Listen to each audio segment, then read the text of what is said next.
નવી ગાડી લાયા પાર્ટ 2 અને દાદાની પૂર્ણતિથિ નિમિત્તે બટુક ભોજન કરાવ્યું. શું કે મારા ભાઈઓ, જય માતાજી, જય શ્રી કૃષ્ણ. પાર્ટ 1 નો જોયો જલ્દી જોઈ આવજો. આ છે નવી ગાડી, પાણો અમારો આવી ગયો. તો ભાઈ ગાડીનું નામ છે હુન્ડઈ એક્સ્ટર. એક ગાડી નવી એટલે બે ગાડીઓના હાર ફેરાઈ દીધા. સેમ આવી કે ભાઈ દાતાર બાપજીએ મણી તો જારવા અને નવી ગાડી લીધી એટલે ભાઈ પેંડા તો જારવા પડે. દરરોજ મારા બ્લોગ વિડીયો જો એટલે ભાઈ આને વિડીયો લઈ લીધો. આમ માતાને નિવત કરે એટલે ભાઈ અહીંયા જઈ રહ્યા પણ એનો વિડીયો ઉતરાણો. હવે ભાઈ નવીન જૂની ગાડીઓ બધી ઘરે લઈ જવાની. તો ભાઈ આગળથી તો ગાડી ભાઈ ડિફેન્ડર જેવી લાગે. છેલ્લે એક ગાડીઓ આપણે હાથમાં ન આવે પણ ભાઈ ટ્રેક્ટર તો આપણા હાથમાં આવે જ તે, કારણ કે ભાઈ લોખંડ કહેવાય ને.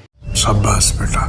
તો અમે ફોટામાં દેખાય મારા દાદા છે ને ભાઈ. હવે પછી ઘરમાં ગાડી લઈ નાખી. પછી હું નીકળી ગયો ભાઈ અમારી ગામની પ્રાથમિક શાળાએ. તો આ વખતે બટુક ભોજનમાં ભાઈ 2 ચવાણા ને 1 બરફી દેવાની. પછી હું આવીશું ને રાહુલ ત્રણે ભાઈ દેવા માંડ્યા બધા. અને હું 20 બિસ્કિટ દેતો. ભાઈ 15 દી હાટુક સાહેબ બન્યો એટલે બધા છોકરાને ભાઈ પેન આપી. એટલે ભાઈ હું છોકરો છું, પેન મેં લઈ લીધી. ક્યાં બોલો તું? પછી 2:30 વાગ્યા એટલે ભાઈ જમવાનું બાકી હતું એટલે અમે નીકળી ગયા બધા ઘરે જવા માટે. વરસાદીમાં આ વખતે આવું જમવાનું હતું. પછી નીચે આયુષ્ય, ફોલો અને પિંચુ ત્રણે ભાઈ રિક્ષાની પત્તે ઠોકતા હતા. અને આ અમારા જમાઈ છે જેને પ્રી વેડિંગ કરાવવું ભાઈ નીચે પણ નંબરમાં વાત કરી લીજો. મારી ભત્રીજીના લગ્ન થઈ ગયા. આ પાણો મને ભા કહે છે. અરે કહેના ક્યાં ચાહતે હો? મારા લગ્ન બાકી એટલે હું દુઃખમાં છું. એટલે તમે લાઈક ફોલો કરશો તો હું ભાઈ સુખમાં આવી જઈશ. લાઈક ફોલો કરવાનું ભૂલતા નહીં.